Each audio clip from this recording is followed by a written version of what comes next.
Erick Erickson's Dishonest book review. Online Idiocy. A Christian blogger named Erick Erickson wrote a review of one of my books, but he clearly never bothered to read it. He merely read another review by Candida and Joel Baden, who hadn't read the book either.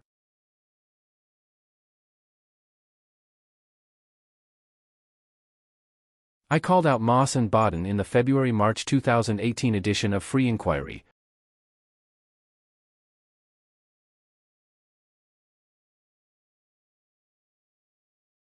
pointing out how shoddy their research was, and how they got just about everything wrong in their Daily Beast article.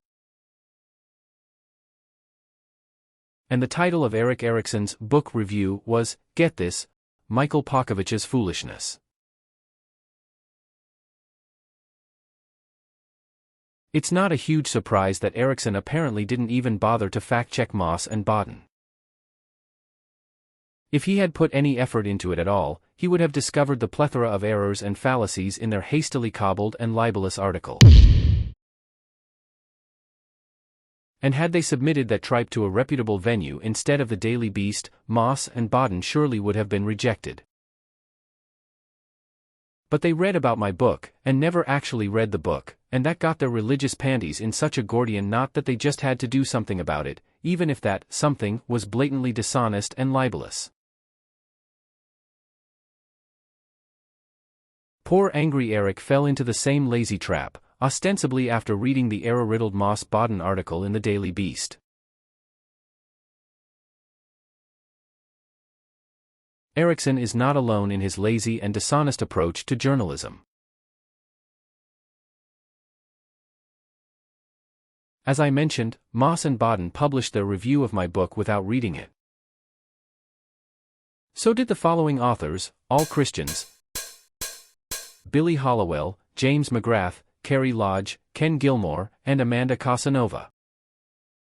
And they all got their information from the article by Moss and Baden, who didn't actually read the book, and who did the minimum of research, evidently over a few boxes and/or bottles of wine, and perhaps some crack.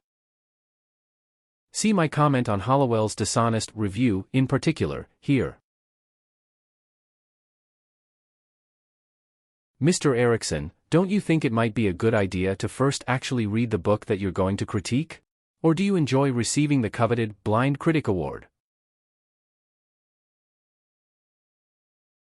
No, maybe that's a bad idea. I suspect you are afraid that I might be right about Jesus being a made-up character, and Christianity being just as legitimate as Mormonism or Scientology or astrology.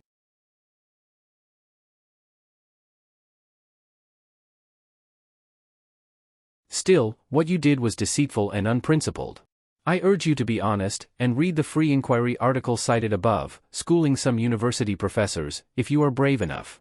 And ask for the latest edition of my book with a new title, Beyond the Crusades, at your local library. It will enlighten you. As of this writing, Erickson's Twitter page reads: Romans 1:16. Writer at Resurgent. Talker, speaker, working on my PhD in theology.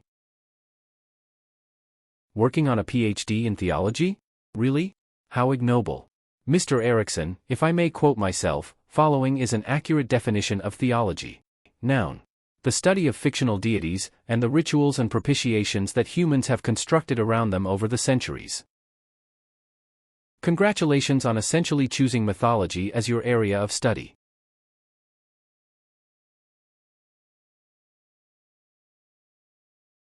I wonder if you're still afraid to read a book before attempting to comment on it, or might reading it first be foolishness? See also the article by Andrew Kirrell, Why Does Anyone Take Erick Erickson Seriously?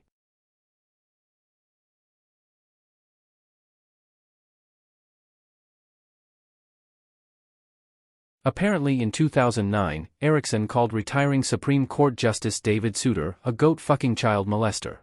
This is a classic case of the goat-fucker calling a fucker a goat-fucker.